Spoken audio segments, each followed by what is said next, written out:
तुम लोग का नाम नहीं। एक बार फिर से देखे ना मुझे, खाली 12 गो लोगों का नाम है। बिस्मिल्लाहिर्रहमानिर्रहीम, अस्सलाम वालेकुम। आप देख रहे हैं डीएचए स्पोर्ट्स और मैं हूं हमजा शफीक। तो जनाब मेरा ख्याल है पीसीबी का बिना एक प्लेयर के बगैर गुजारा नहीं है। पीसीबी का दिल नहीं लगता। हालांकि पीसीबी के लोग कोई लौंडेबाज है तो नहीं, लेकिन फिर भी एक लड़का ऐसा है जिसके बगैर पीसीबी अधूरा सा है। पीसीबी का उसके बगैर दिल नहीं है। वो कहीं भी जाता है पीसीबी की नजरें उस पर होती हैं कि किसी तरीके से इस लड़के को वापस नहीं। लड़का बड़ा मजे का लग रहा है, लड़का बड़ा अच्छा है। पता नहीं क्या पठान भर्ती कर लेंगे पीसीबी में सारे, क्या किया क्या है आप लोगों ने। माइक हैसन तो ऐसा नहीं था, ठीक है ना। मुझे लगता है न्यूजीलैंड के साथ उसने कोई 10 साल काम किया। माइक हैसन ऐसा नहीं हो सकता, नकवी साहब भी ऐसे नहीं है, आमिर मीर साहब भी ऐसे नहीं है। फिर ऐसा कौन है कि जनाब वो बंदा जब जैसे ही उनकी नजरों से ओझल होता है उनका दिल घबराने लगता है कि कहीं वो लड़का वापस आ जाए। ये लड़का कौन है? उसके लिए फिर से जद्दोजहद शुरू कर दी गई है, उसके लिए फिर से कैंपेन चला दी गई है, उसके लिए फिर से एक रोड मैप बना दिया गया है।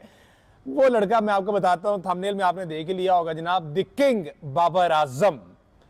बाबर आजम टीम में वापस आ रहे हैं। किस तरह से आ रहे हैं, क्या होने जा रहा है, माइक हैसन ने बाबर आजम को क्या कहा है, कहां जा रहे थे तो उनको रोक लिया गया, सारी डिटेल्स इस वीडियो में आपके साथ शेयर करता हूं। उससे पहले आपसे रिक्वेस्ट है कि मेरे चैनल को सब्सक्राइब करें, वीडियो पसंद आए तो लाइक कीजिएगा, कमेंट लाजमी कीजिएगा अगर तो आप ट्रू बाबर लवर हैं। इंडिया से बहुत से कमेंट आने वाले हैं इस वीडियो पे, मुझे पता है। अच्छा खैर, Babar Azam CPL Caribbean premiere league. अच्छा, इससे पहले आपको मैं बता दूं कि बाबर आजम का एशिया कप स्क्वाड में भी नाम नहीं आया, बाबर आजम का ट्राई नेशन सीरीज में भी नाम नहीं आया।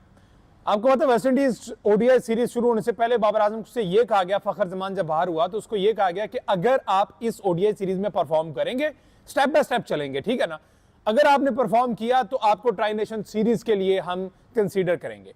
Tri nation series T20 format पे है, ट्राई नेशन सीरीज में परफॉर्म करेंगे तो आपको आगे एशिया कप के लिए क्वालिफाई मिल जाएगा, रास्ता मिल जाएगा। अच्छा, अब हुआ यह कि पहले ओडीआई में बाबर आजम ने 47 रन बनाए, ठीक है। अनफॉर्चुनेटली वो 50 नहीं कर सके, 47 रन बनाए। उसके बाद बाबर आजम बाकी 2 ओडीआई जो है वो नाकाम हो गए, बाबर आजम परफॉर्म नहीं कर पाए, ठीक है। अब ट्राई नेशन सीरीज में उसका नाम नहीं आया, एशिया कप स्क्वाड में भी उसका नाम नहीं आया। 25 रुकनी पहला स्क्वाड था, अब 20 रुकनी स्क्वाड अनाउंस किया गया जिसमें ना तो रिजवान है, ना नसीम शाह है, ना बाबर आजम है, ठीक है ना। ये लोग नहीं है। बाबर आजम, अब नसीम शाह ऑलरेडी सीपीएल खेल रहा है। उसके बाद मोहम्मद रिजवान है, वो उसने आज सीपीएल खेला, 6 गेंदों पे 4 रन बनाए, लेकिन वो नाकाम हो गया, उसमें भी नहीं उस कर पाया। उसके बाद अब जो बाबर आजम है वो सीपीएल जाने लगा तो उसको जनाब जाने से रोक दिया गया। माइक हैसन ने कहा कि बाबर आजम साहब अभी रुक जाए जरा, अभी आप जो है ना उस सोफे पे बैठ जाएं, आपको मैं जूस पिलाता हूं, बिस्कुट खाएगा, स्टिंग पीनी, स्टिंग, तो स्टिंग का एहतमाम कर लिया गया उसके लिए और यह कहा गया कि आप सीपीएल नहीं जा रहे। हो सकता है कि आपको हम एशिया कप स्क्वाड में शामिल कर लें। बाबर आजम के बगैर गुजारा नहीं है, क्योंकि उनको पता है कि कंडीशन टफ है, वहां पर एक स्टेबल बैटर चाहिए, लेकिन बाबर आजम के बगैर इनका गुजारा नहीं है। बहरहाल सीपीएल में उसको जाने से रोक दिया है, वो नहीं जा रहा। अब उसको ट्राई नेशन सीरीज में ट्राई करते हैं, क्या ख्याल है, करना चाहिए? मेरा नहीं ख्याल ट्राई नेशन सीरीज में करना चाहिए, अफगानियों के अगेंस्ट इसको नहीं खेलना चाहिए, इसको डायरेक्ट एशिया कप में उतारना चाहिए, एक सरप्राइज का एलिमेंट रखना चाहिए, ठीक है। अच्छा, अब बाबर आजम का अगर इसमें देखा जाए एवरेज दुबई की कंडीशन में, यूए की कंडीशन में, बाबर आजम ने 13 T20 मैचेस वहां पे खेले हैं और बाबर आजम की गालिबन 118 की एवरेज है, 18 का स्ट्राइक रेट है और 45 की एवरेज है। 13 T20 में 45 की एवरेज और 118 का स्ट्राइक रेट है, क्योंकि स्ट्राइक रेट पे बहुत फोकस किया जाता है, स्ट्राइक रेट पे बाबर आजम मार खाते हैं।